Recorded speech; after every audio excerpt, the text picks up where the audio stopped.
श्री राधा कृष्ण पदान सगन ललिता श्री विशाखान्वितं च। जय श्री कृष्ण चैतन्य प्रभु नित्यानंद श्री अद्वैत गदाधर शिवासादि गौर भक्त वृंद। हरे कृष्ण कृष्ण कृष्ण हरे हरे, हरे राम राम राम हरे हरे। हरे कृष्णा, सभी का बहुत बहुत स्वागत है नित्य श्रवण की कथा में। और आज मन कर रहा है कि मैं बिल्कुल बेसिक बात करूं, बिल्कुल फंडामेंटल चीजें बिल्कुल ठीक होनी चाहिए। बड़े बड़े वैज्ञानिक भी हों तो बीच बीच में फंडामेंटल्स डिस्कस करना बहुत जरूरी है। भाव रस की बातें ठीक हैं, बड़े बड़े गहन सिद्धांत, लेकिन मूल रास्ता कौन से रास्ते में है, क्या लक्ष्य है, इसको भी बारी बारी से याद करना बहुत जरूरी है। तो सीधी सी बात है कि हम सबको आनंद चाहिए, और आनंद भी ऐसा चाहिए जो सदा रहे, हमेशा रहे। हमारी दिक्कत ये है कि हमको जो आनंद हम लोगों को प्राप्त होता है, तो बीच बीच में हमारे पास दुख भी बड़े बड़े आ जाते हैं। हमको तो ऐसा आनंद चाहिए जो हमारे पास टिक जाए, उसके ऊपर कभी दुख आए ही ना। और शास्त्र तो यही कहते हैं, शास्त्र कहते हैं आनंद का मतलब ही ये होता है जो कभी जाए ना। बाकी तो जो हम सो कॉल्ड थोड़ा अच्छा लगता है, थोड़ा सुख महसूस होता है, उत्साह होता है, वो वास्तविक आनंद नहीं। तो वास्तविक आनंद जो है वो भगवान के पास है, भगवान से ही लेना पड़ेगा, या भगवान को देना पड़ेगा, या फिर भगवान से छीनना पड़ेगा, या भगवान से चोरी करना पड़ेगा, किसी भी तरह से भगवान से ही लेना पड़ेगा। तो भगवान से छीन तो सकते नहीं आप, कैसे छीने, चोरी कैसे करें, जबरदस्ती भी नहीं कर सकते। प्रार्थना कर सकते हैं, उनसे मांग सकते हैं, प्रार्थना करके अगर वो कृपा करके दे दें तो हमको मिल जाएगा। उनकी कृपा, उनकी उदारता, उनकी दया करुणा पे निर्भर हैं हम।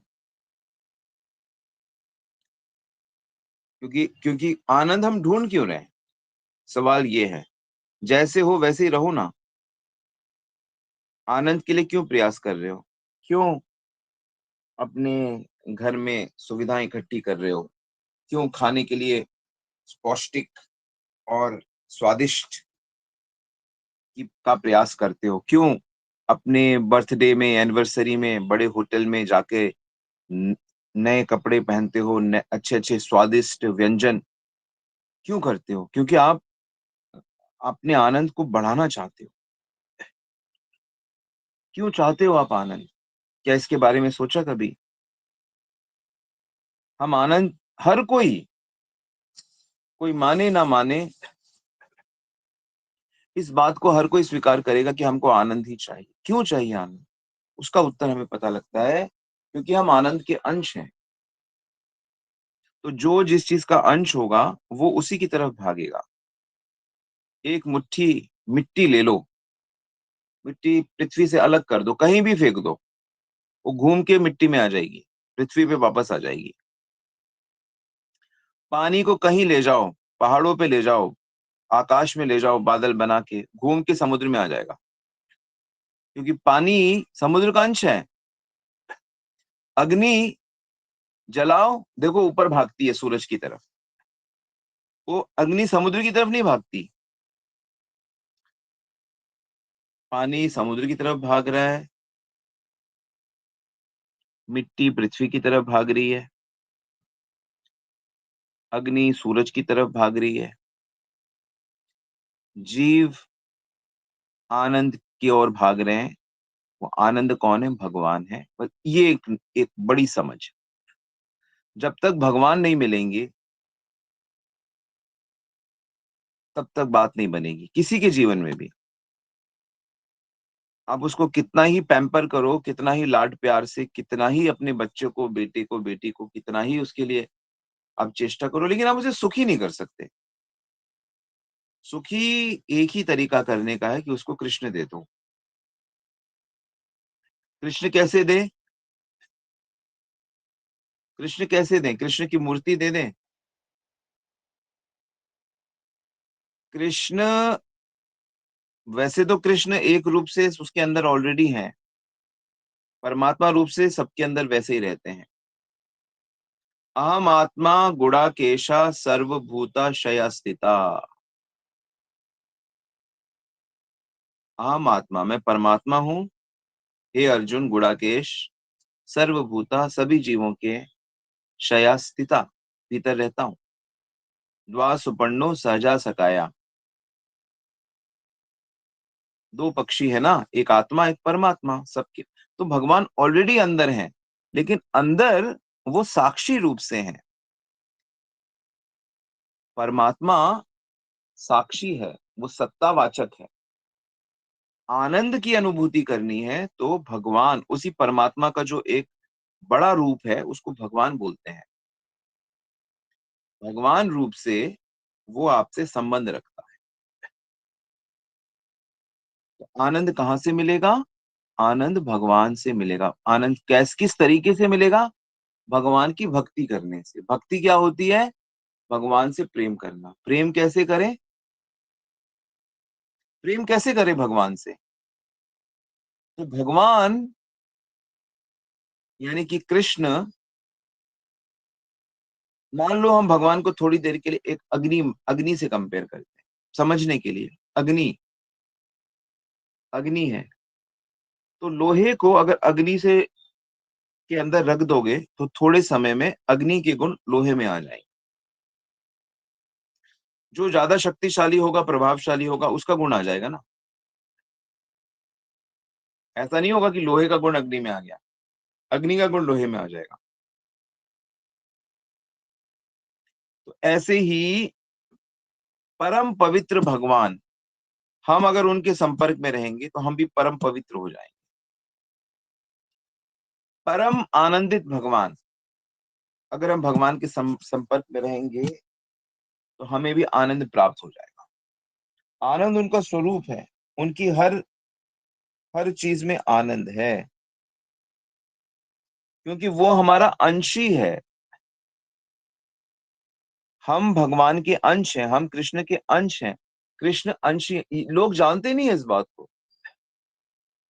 सब लोगों ने अलग अलग धर्म, अलग अलग पंथ बना रखे हैं और लोग पालन करने हैं, कोशिश कर रहे हैं, लेकिन आनंदित नहीं है लोग। आनंद के लिए उनको फिर इंद्रियों के पास जाना पड़ता है। इंद्रियों की तृप्ति कैसे हो, इंद्रियों को सुख कैसे मिले? तो इंद्रियों में सुख नहीं है, इंद्रियों में क्षणिक, अंग्रेजी में कहते हैं टिटिलेशन, क्षणिक उन्माद है बस। विषय, इंद्रियां जब इंद्रिय विषय के संपर्क में आती हैं तो उसको क्षणिक आनंद होता है। ये सबसे गंदे प्रकार का आनंद होता है, गंदे प्रकार का सुख होता है। सुख है इसमें, रसगुल्ला खाओगे, पेड़ा खाओगे, सुंदर व्यक्ति को देखोगे, सूंघोगे, आराम करोगे, गले लगोगे, बच्चों को चुम्बन लोगे, अच्छा लगेगा, लेकिन वो क्षणिक होता है। वो आनंद का बस एक आभास हो, परछाई होती है। तो रियल आनंद जो होता है वो शरीर के धरातल पे नहीं होता। रियल आनंद जो होता है, जो टिक जाता है, हमेशा रहता है और जिसकी वजह से भगवान की प्राप्ति हो जाती है, वो ये समझ के बाद आता है कि हम आत्मा हैं, हम श्री कृष्ण के अंश हैं। शरीर पृथ्वी का अंश है, प्रकृति का अंश है, प्रकृति भी भगवान का अंश है, लेकिन वो भगवान गीता में कहते हैं वो मेरा इंफीरियर है, अपरा शक्ति है। मेरी जो पराशक्ति है, दिव्य शक्ति है, वो उसमें मैं रहता हूं और मेरे भक्त रहते हैं। तो हम श्री कृष्ण के अंश हैं। आत्मा, हम आत्मा है, आत्मा रूप से हम श्री कृष्ण के अंश हैं। ऐसा अंश नहीं है जैसे कि बड़े कांच के छोटे कांच, ऐसा अंश नहीं है कि वो टूटेगा तो हम, ऐसा नहीं है। भगवान अपने आप में पूर्ण है। हम भी अपने आप में पूर्ण तब बनते हैं जब हमारा भगवान से संबंध होता है।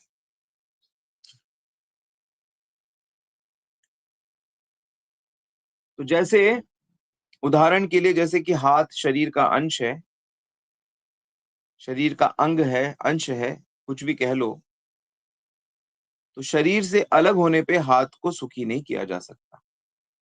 हाथ को शरीर के साथ जुड़ के उसके साथ कॉपरेट करना पड़ेगा।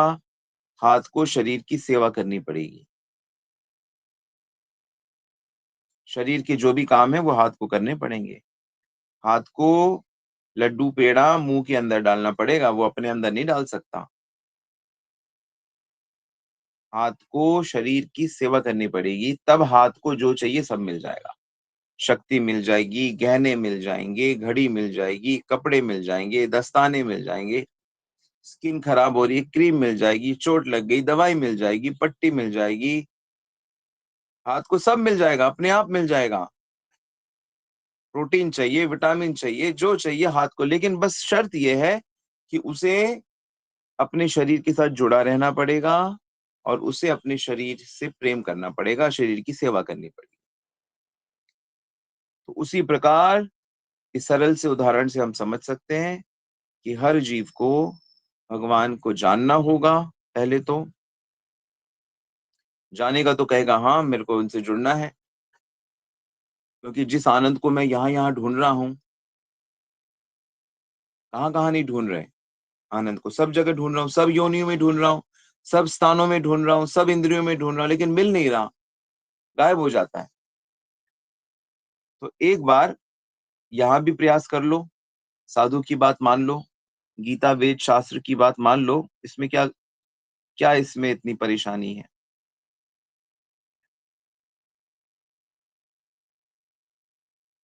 एक बार कोशिश कर लो। क्या करें? भक्ति करो। कैसी भक्ति करने से भगवत प्राप्ति होगी? क्या ये भक्ति हर कोई कर सकता है? हाँ जी, हर कोई कर सकता है। भक्ति ही एक ऐसी चीज है जो हर कोई कर, ज्ञान योग हर कोई नहीं कर सकता। ज्ञान योग केवल वैरागियों के लिए होता है। ज्ञान योग ज्ञानी और वैरागी के लिए होता है। कर्म योग मेहनतियों के लिए होता है। संसार में कर्म करने पड़ते हैं, हार्ड वर्क करना पड़ता है, संसार से लड़ना पड़ता है। लेकिन भक्ति योग के लिए किसी से लड़ाई नहीं करनी पड़ती। भक्ति योग के लिए कोई ज्ञान वैरागी की ज्यादा जरूरत नहीं है। हल्का सा ज्ञान, हल्का सा वैरागी काफी होता है।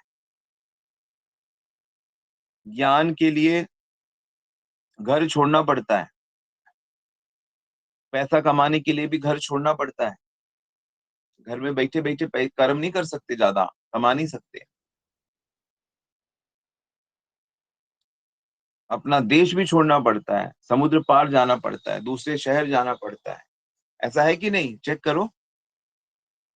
लेकिन भक्ति जहां पे हो, जैसे हो, जिस उम्र में हो, कमाने के लिए तो एक उम्र में आना पड़ेगा। ज्ञान प्राप्त करने के लिए भी बच्चों के लिए मुश्किल ही होता है, लेकिन भक्ति हर कोई कर सकता है।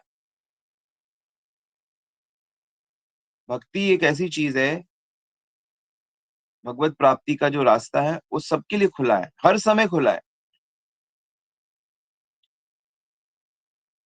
हर समय। तो जैसे हाथ शरीर से जुड़ेगा तो उसको सारी चीजें मिल जाएंगी।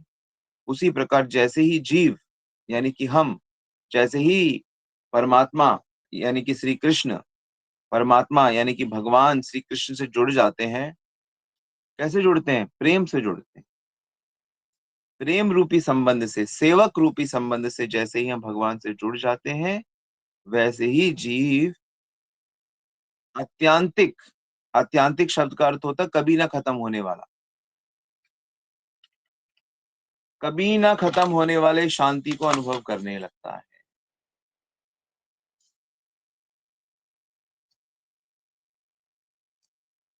कभी ना खत्म होने वाले शांति को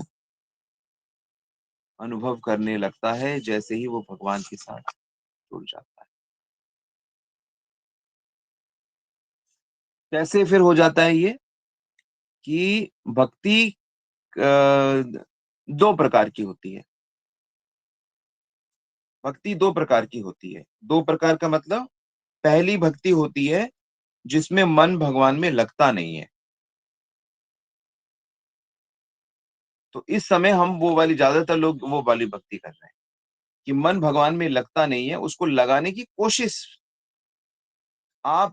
इसको साधना वैदी भक्ति बोलते हैं। वैदी साधना भक्ति लिख लो। भक्ति दो प्रकार की होती है, शुद्ध भक्ति दो प्रकार की होती है। एक होती है वैदी साधना भक्ति, और एक होती है रागानुगा।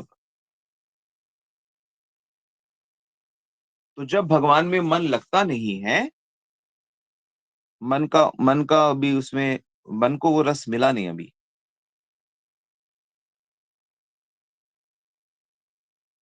भाई आप लोग ऑफिस जाते हो, स्कूल जाते हो, तो किसी से भी मिलते एकदम से दोस्ती हो जाती है क्या? नहीं होती ना। पहले तो सब न्यूट्रल होता है, पहले तो सब अनजान होते हैं, फिर धीरे धीरे मन लगता है। जैसे बच्चा जब पैदा होता है तो वो तो शुरू में पहचानता भी नहीं है कि माँ कौन है, पिता कौन है, दादा कौन। धीरे धीरे पहचानता है, धीरे धीरे उसका मन लगता है परिवार में। ठीक इसी प्रकार धीरे धीरे जब हम साधना भक्ति ईमानदारी से करते हैं तो हमारा मन शुद्ध हो जाता है। शुद्ध होके भगवान में अनुराग हो जाता है। बस इतना करना है। कैसे की जाती है साधना भक्ति? साधना भक्ति के लिए सबसे पहले गुरु की शरणागति लेनी होती है, आश्रय लेना होता है। गुरु को, एक शिक्षा गुरु को या एक गाइड स्वीकार करना होता है। उनकी आज्ञा में रह के, उनकी आज्ञा का ईमानदारी से पालन करके चैंटिंग करना होता है, नाम जप करना होता है, मंगला आरती करनी होती है, श्रवण करना होता है, सेवा करनी होती है, प्रार्थना करनी होती है। अनेक अनेक प्रकार से इंद्रियों को, मन को लगाने की कोशिश करते रहते हैं। और वो कोशिश करते करते, जब हमारी कोशिश से भगवान प्रसन्न होते हैं, राधा रानी प्रसन्न होती है वास्तव में। राधा रानी क्यों? राधा रानी भक्ति देवी है। तो जब भक्ति देवी प्रसन्न होती है तो भक्ति देवी की कृपा से हमारा मन भगवान में लग जाता है। तो जैसे ही हमारा मन भगवान में लग जाता है, वैसे ही हमें दिव्य आनंद की अनुभूति होने लगती है। वो आनंद फिर खत्म नहीं होता। वो आनंद फिर खत्म नहीं होता। वो शांति शाश्वत शांतिम निगच्छति, भगवान कहते हैं वो शाश्वत शांति होती है। तो वैदिक साधना भक्ति करने से हमारी इंद्रियां, हमारा मन धीरे धीरे शुद्ध होता है, धीरे धीरे नियंत्रण में आता है, और उसमें भगवान के साथ संबंध स्थापित हो जाता है। अब जब एक बार भगवान से संबंध स्थापित हो जाए, किसी वैष्णव का, किसी भक्त का, तो वो रागानु का भक्त बन जाता है। फिर उसका राग बढ़ते बढ़ते भाव और प्रेम में परिवर्तित हो जाता है। और फिर भगवान उसके साथ, उसके वो फिर भगवान के साथ संबंध में रहता है। तो संबंध में रहता है तो वहां पे भगवान तरह तरह की लीलाएं करते रहते हैं। भगवान तो लीला पुरुषोत्तम है। भगवान तो लीलाधर हैं। लीलाधर, लीला पुरुषोत्तम। तरह तरह के पास टाइम्स, तरह तरह की चीजें करते रहते हैं। वो सारी दिव्य होती हैं। ये जो आपने गोवर्धन लीला देखी, कालिया लीला देखी, माखन चोरी लीला देखी, रास लीला देखी, सुनी तो होगी। सुभद्रा हरण सुना। तरह तरह की लीला कर रहे हैं भगवान। गीता की लीला कर रहे हैं, महाभारत की लीला कर रहे हैं, रामायण की लीला कर रहे हैं। तो जितनी भी लीलाएं हैं भगवान अपने भक्तों के साथ करते रहते हैं। ठीक है, कुछ कुछ लीला में असुरों की भी जरूरत पड़ती है। वो ये वो योग माया अरेंज करती है, अपने ही लोगों को असुर बनवा देती है। जैसे जय विजय को 4 कुमारों ने शाप दिया, तो वो असुर बन गए। तो ऐसे ही भगवान फिर अपने भक्तों के साथ मिलकर एक ऐसी दिव्य आनंद की लीला करते रहते हैं, और उस उनके माध्यम से, उन लीलाओं के माध्यम से उनके सारे भक्त सदा तृप्ति का अनुभव करते रहते, तृप्ति का अनुभव करते रहते हैं। तो सब कुछ तो हम कर रहे हैं, सब कुछ हम कर रहे हैं। प्रश्न ये है कि फिर हम भगवान को कब प्राप्त करेंगे?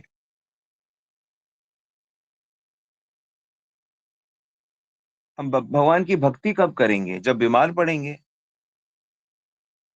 जब बूढ़े हो जाएंगे,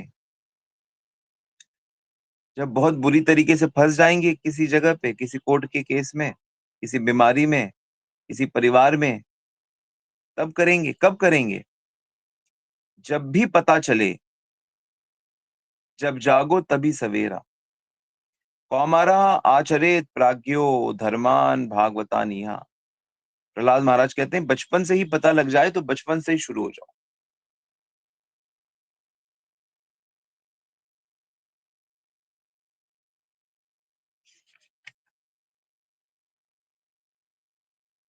फिर जैसे जैसे भगवान से लगाव होता है, जैसे जैसे भगवान की भक्ति बढ़ती है, तो उसको फिर पूरा ज्ञान हो जाता है। जो एक असली ज्ञान है ना, वेदों में एक असली ज्ञान है, वो ज्ञान होने पे जीव की सभी क्या कहते हैं, जिज्ञासाएं पूर्ण हो जाती है। और यही है वो असली ज्ञान जो मैं आपको दे रहा हूँ।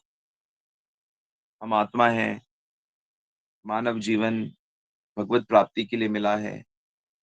दुर्लभ, अति दुर्लभ मानव देह। मानव देह में अपनी इंद्रियों को, मन को, बुद्धि को ईश्वर से लगा दो, उसके प्रेम में डूब जाओ। जैसे हम लोग सुबह सुबह गाते हैं ना तुलसी पूजा में, श्री राधा गोविंद प्रेमे सदा जैनो भासी। तुलसी देवी से प्रार्थना कर रहे हैं कि हे तुलसी देवी, तुलसी भक्ति को बढ़ाती है, तुलसी को भी भक्ति देवी बोलते हैं, कि हे तुलसी महारानी, श्री राधा गोविंद, सिर्फ राधा नहीं, सिर्फ कृष्ण नहीं, दोनों, श्री राधा गोविंद प्रेमे, राधा और गोविंद के प्रेम में सदा मैं डूबा रहूं। उसमें मैं, बंगला में भासी का मतलब है बाढ़ में जैसे कोई चीज बही जा रही है, जब वो निकल नहीं सकती वहां से, तो मैं राधा और कृष्ण के प्रेम में ऐसे बहता रहूं हमेशा। ये जीवन का परम लक्ष्य है। जो गोपियों, जैसे गोपियां है ना, गोपियां, गोपियां ऐसे हैं, भक्ति की देवियां हैं वो। तो ये हमको प्रयास करना है। इसलिए हमको इसको वैदिक साधना भक्ति करते रहना है। तो मैं आशा करता हूँ कि जितने भी भक्त लोग यहाँ पे सुन रहे हैं, वो सब वैदिक साधना भक्ति कर रहे हैं, और उन सबका लक्ष्य कृष्ण प्रेम की प्राप्ति है। ये बात आप समझते हो, है ना? समझते हो ना आप ये सब बातें? बस इसी को दृढ़ करते रहो, और हर चीज बिल्कुल स्पष्ट हो जाएगी। संसार कुछ नहीं है, संसार बस सुखी रहने के लिए तीन तरह की कोशिश है। सत्वगुण में कोशिश है, रजोगुण की कोशिश है, तमोगुण में कोशिश है। तो जो सात्विक लोग हैं वो सतोगुण से आनंद लेने की कोशिश कर रहे हैं, सेवा कर रहे हैं, ज्ञान हासिल कर रहे हैं, चीजें, आर्ट एंड कल्चर में ज्यादा होते हैं सात्विक लोग। राजसिक लोग राजसिक कार्य करके, मेहनत करके बड़ा बनना चाहते हैं, और उस पैसे से भोग करना चाहते हैं। तामसिक लोग गलत तरीके से, शॉर्टकट से, जैसे भी हो किसी को तकलीफ दो ना, तकलीफ दे के आनंद उठाओ। किसी को किडनैप करना है, किसी का रेप करना है, किसी को मारना है, तामसिक तरीके से, हिंसा से, द्वेष से आनंद लेने की कोशिश कर रहे हैं। संसार यही है, बस संसार में और कुछ नहीं है। वो भगवान की पूजा भी इसीलिए हो रही है, भगवान के बड़े बड़े यज्ञ भी इसीलिए होते हैं, कि भगवान ये मेरे सात्विक आनंद को बढ़ा दो, मेरे राजसिक काम को, मेरे जो काम अटके हैं उसे पूरा कर दो, मेरी जो इसको वशीकरण करना है, ये काम करवा दो। ये यही पूजा पाठ को भी वो उसी में ऐड कर लेते हैं। पूजा पाठ का, भक्ति का जो वास्तविक लक्ष्य है, वो बिना गुरु के, बिना गीता के, बिना सच्चे शिष्य बने नहीं पता लगता। तो भक्तों की संगति में ही साधना भक्ति की जाती है। भक्तों के, अच्छे भक्तों के संग में ही प्रेमा भक्ति की जाती है। शास्त्र ऐसे हमको समझाते हैं। जो भक्तों में श्रद्धा नहीं रखता, जो भक्तों की आज्ञा, गुरु की आज्ञा में नहीं रहता, वो कभी भी भक्ति ठीक से नहीं प्राप्त कर सकता। उसको ये बात समझनी ही पड़ेगी, शरणागत होना पड़ेगा। तो मैं अपने अनुभव से कहता हूं कि कमी अगर है तो सिर्फ अपने अंदर ही है। हमारे प्रयास में कमी है, हमारी ईमानदारी में कमी है, हमारी सिंसियरिटी में कमी है। भगवान का जो, गीता का जो प्रोसेस है, गुरुजन जो जो इंस्ट्रक्शंस हैं, उसको पालन करने में कमी है। रिजल्ट तो बहुत जल्दी मिल जाएगा। क्या रिजल्ट? सदा को शांति, सदा को आनंद।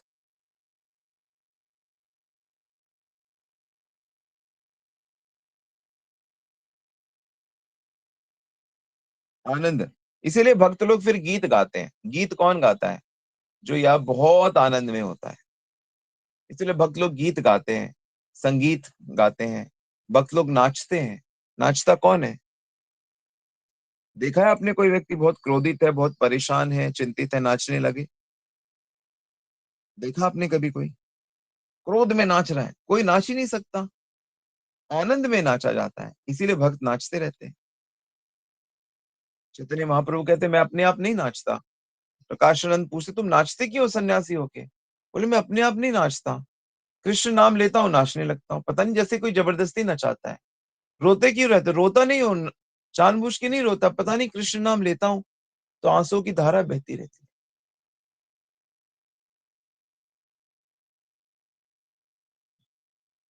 तो ये है, प्रेम में, आनंद में नाच रहे हैं, आनंद में रो रहे हैं, आनंद प्राप्त हो गया। यही गीता सिखा रही है कि मन मना भव मद भक्तो, मद्याजी माम नमस्कुरु, माम वैश्यते सत्यम ते, प्रति जानी प्रियोसी में। या फिर माम वैश्यते सत्यम ते प्रति जानी प्रियोसी में। सदैव मेरा चिंतन करो। चिंतन कैसे करेंगे? मन से तो करेंगे।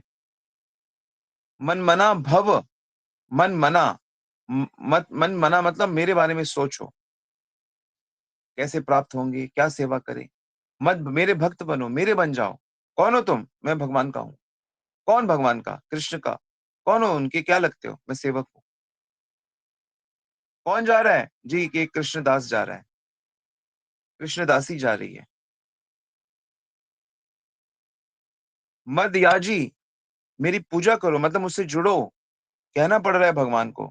इतना भी नहीं कर सकते, मेरे में मन नहीं लगा सकते, तो मेरे भक्त बनो। भक्त बनना वही जप करो, कीर्तन करो। ये भी नहीं कर पा रहे तो कम से कम पूजा करो। पूजा नहीं कर पा रहे, नमस्कार तो करो। स्टेप्स में बता रहे हैं। तो फिर अब हम लोग कहाँ पे? हम लोग मत भक्तों में हैं, भक्त बनने की कोशिश कर रहे हैं। और थोड़े दिनों में हम मन मना हो जाएंगे, रागानुगा हो जाएंगे। बताया था ना, जिनका मन लग गया वो मत मना बन गए। इस प्रकार तुम अगर करोगे तो निश्चित रूप से मेरे पास आओगे। म- निश्चित रूप से, एष्यसी, मामेव एष्यसी, आओगे। एष्यसी का मतलब होता है आओगे। माम एव एष्यसी सत्यम ते, सच सच बोल रहा हूं मैं तुमसे। प्रतिजानी, प्रतिजानी प्रियोसी में, मैं तुमसे वादा करता हूं। देखो कितने सुंदर श्री कृष्ण, कितनी बोलना श्री कृष्ण को आता है वास्तव में। ये तो हम लोगों को थोड़ी संस्कृत कम आती है, और जिनको नहीं आती देखिए, देखो बोलते ऐसे हैं, तुम सच में मेरे पास आओगे, मैं सच कह रहा हूं। अरे भगवान तो हमेशा सच बोलते हैं, फिर भी बोल रहे नहीं नहीं मैं तो सच बोल ही रहा हूं इस बार। वादा करता हूं, प्रतिजानी, प्रतिज्ञा करता हूं। वादा क्या कर रहा हूं? प्रतिज्ञा करता हूं। प्रियोसी में, तुम मुझे प्रिय हो, तुम मेरे हो। जब भगवान कह रहे हैं कि तुम मेरे हो, तो आपको मानने में क्या दिक्कत है? बताओ क्या दिक्कत है? जब भगवान कह रहे हैं कि मैं तुम्हारे भीतर रहता हूं, तो आप मानते क्यों नहीं इस बात को? सबके भीतर भगवान को क्यों नहीं मानते? और खुद को भगवान का सेवक क्यों नहीं मानते? क्यों नहीं बनना चाहते? क्यों नहीं मन भगवान को देना चाहते? आप अपना मन किसी को भी दे देते हो।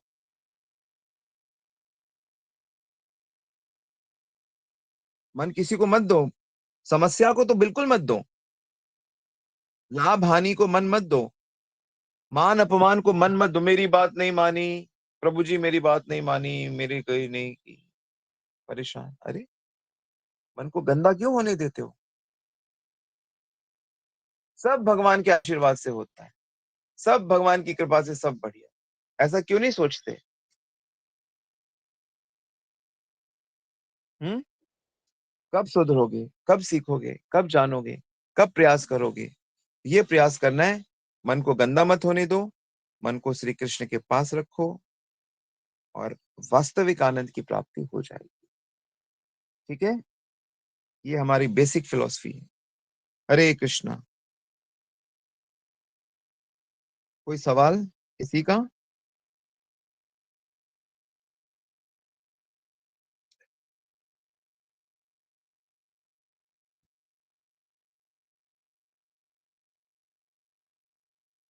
ये किसी का नंबर गौरव प्रभु ने भेजा है, इस नंबर को कृपया गोपीनाथ प्रिया ऐड कर लो ग्रुप में।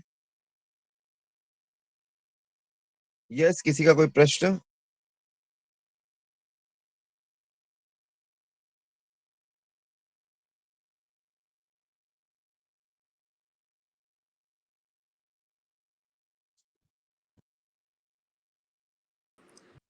हरे कृष्णा प्रभु जी। जी माता जी। प्रभु जी मुझे ये पूछना था, जैसे हम माला करते हैं, जपा करते हैं, तो ये किसी भी स्थान पे हम कर सकते हैं? बेड पे भी बैठ के कर सकते हैं, नीचे भी कर सकते हैं? माला माला तो कहीं पे भी कर सकते हैं, ठीक है, कहीं पे भी पढ़ सकते हैं, कहीं पे भी खा सकते हैं, लेकिन स्थान का बहुत फर्क पड़ता है। अगर आप मंदिर में भक्तों के साथ जप करोगे, वो बहुत अच्छी क्वालिटी की होगी। अगर आप एक साफ सुथरी जगह पे एक आसन में बैठकर अपने घर में मंदिर में बैठ के जप करोगे, तो उसकी क्वालिटी बहुत अच्छी होगी। माला तो आप कहीं भी कर, आप उल्टे लटक के भी माला कर सकते हो।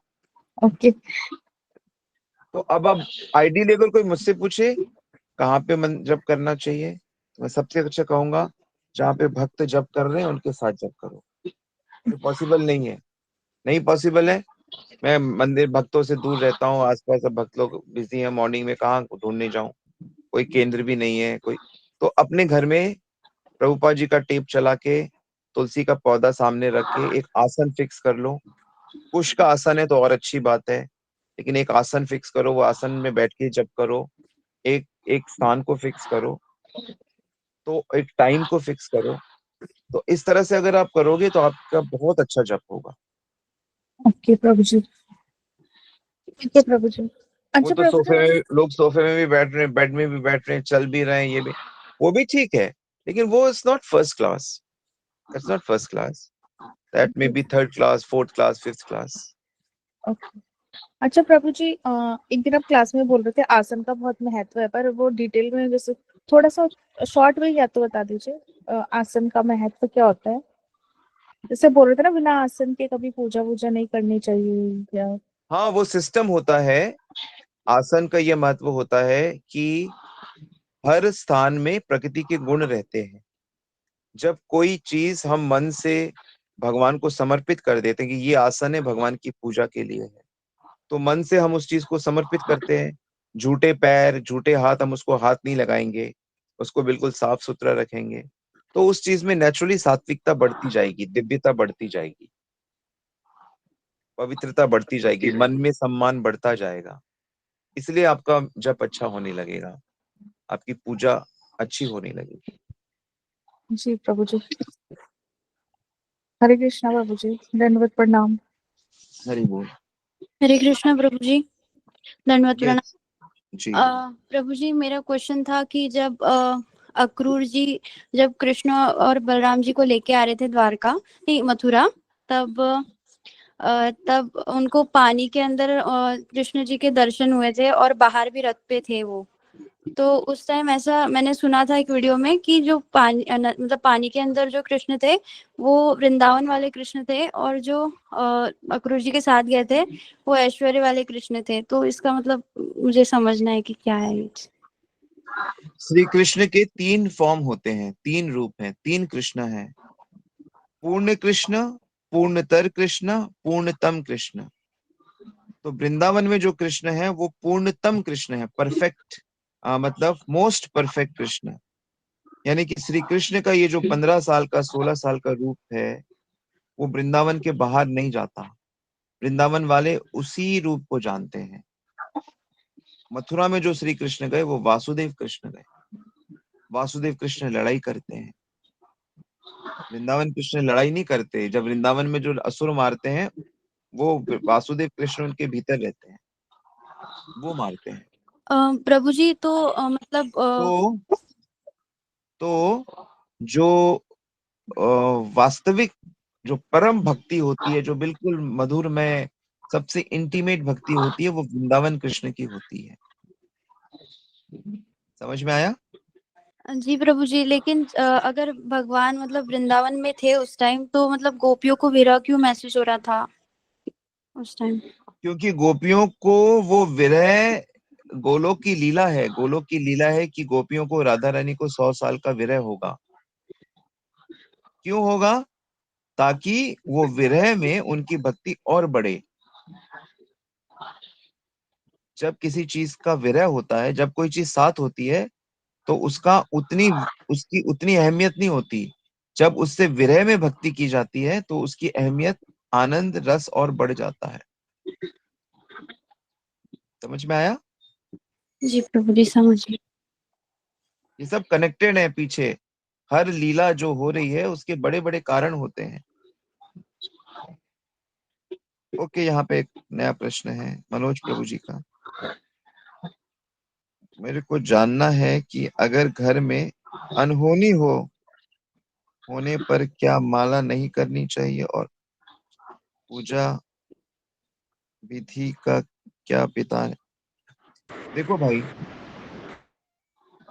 हर चीज को करने के तरीके होते हैं। ईश्वर आराधना के भी कई तरीके होते हैं। डर के भी पूजा होती है। भाई आप लोग डर के भी दान देते हो कि नहीं?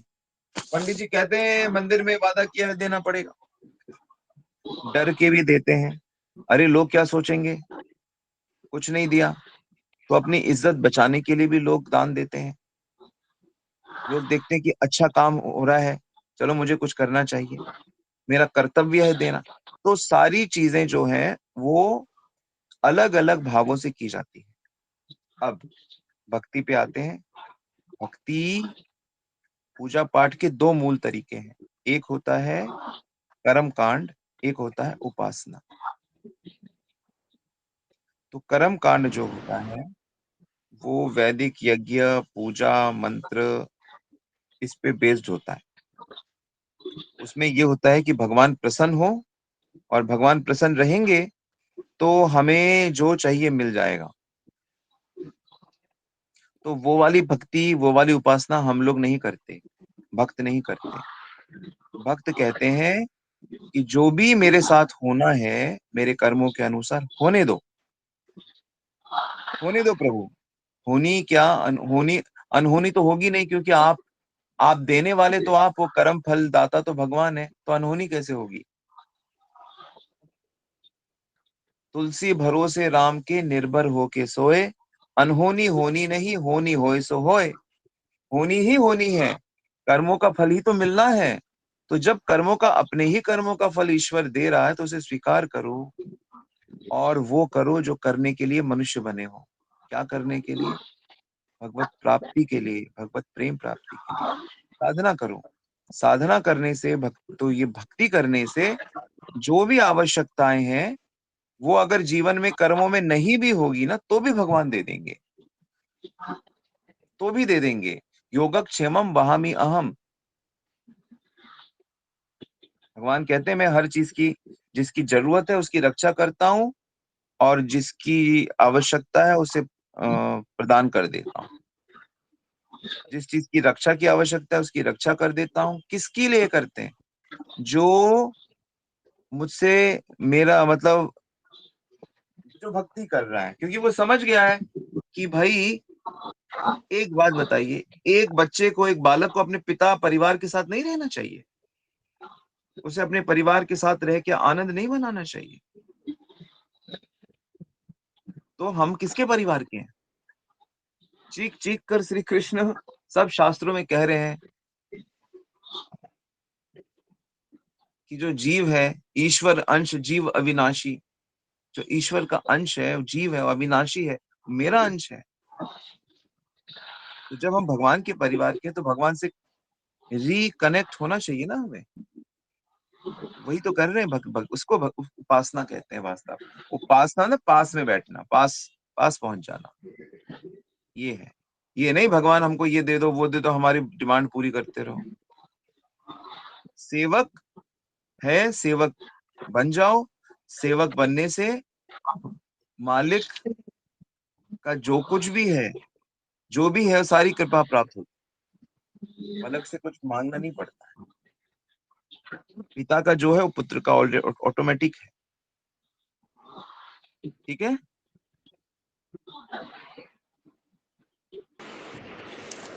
हरे कृष्णा प्रभु जी, दंडवत प्रणाम। जी शिखा माता जी। प्रभु जी, अभी आपने बोला कृष्ण के 3 रूप हैं, पूर्ण, पूर्णतर और पूर्णतम। तो ये पूर्णतम क्या है सर प्रभु जी? 2 ही आपने बताया। पूर्ण, पूर्णतर, पूर्णतम। Perfect, more perfect, most perfect. Vrindavan Krishna most perfect, Mathura Krishna, Vasudev Krishna more perfect, perfect Dwarka Krishna.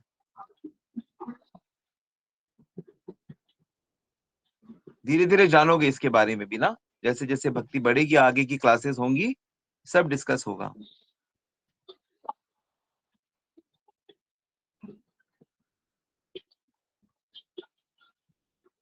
ज्यादातर लोगों को, मैं आपको जानकर हंसी आएगी, ज्यादातर लोगों को भगवान से कोई मतलब नहीं है। उनको बस एक चीज से मतलब है, मेरी इंद्रिय तृप्ति रहे, बस मेरे को इंद्रिय भोग मिलता रहे। जो पशु लोगों का भी यही भाव होता है। ज्यादातर जो मनुष्य हो, पशु, द्विपाद पशु, शास्त्र कहते हैं द्विपाद, 2 पैर के जानवर हैं सब। काम वो वही करते हैं जो जानवर करते हैं। जो सुअर है वो सुअरी के पीछे भाग रहा है, और जो इंसान है, पुरुष है, मनुष्य, वो स्त्री के पीछे भाग रहा है। जानवर भी हल्का सा कुछ होता तो लड़ने लगते हैं, झगड़ने लगते हैं, एक दूसरे की नोच खाते हैं। और मनुष्य को भी जब मौका, उनकी इंद्रिय तृप्ति में बाधा पड़ती है, वो भाई भाई से लड़ाई कर लेते हैं। कितने सारे राजा तो अपने भाइयों का संहार करके ही राजगद्दी पे बैठते हैं। तो यही सब है, बस पाश्विक वृत्ति है। क्योंकि वो क्यों पाश्विक वृत्ति है? क्योंकि ईश्वर की शरणागत नहीं है, भक्ति नहीं करते, इसलिए ऐसे।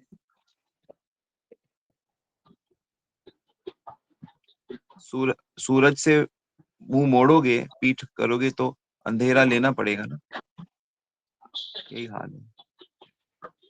बेसिक्स है ये, तो हम भक्ति की बेसिक्स डिस्कस कर। ठीक है।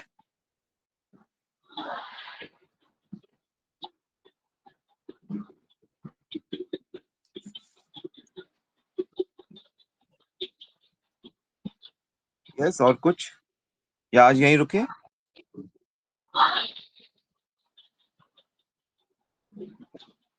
वांछा कल्पितरूप्यश्च कृपा सिन्धुभ्यश्च पतितानां पावनेभ्यो वैष्णवेभ्यो नमः। जगत गुरु श्री प्रभुपाद की जय, गुरु महाराज की जय। और प्रेमानंदी।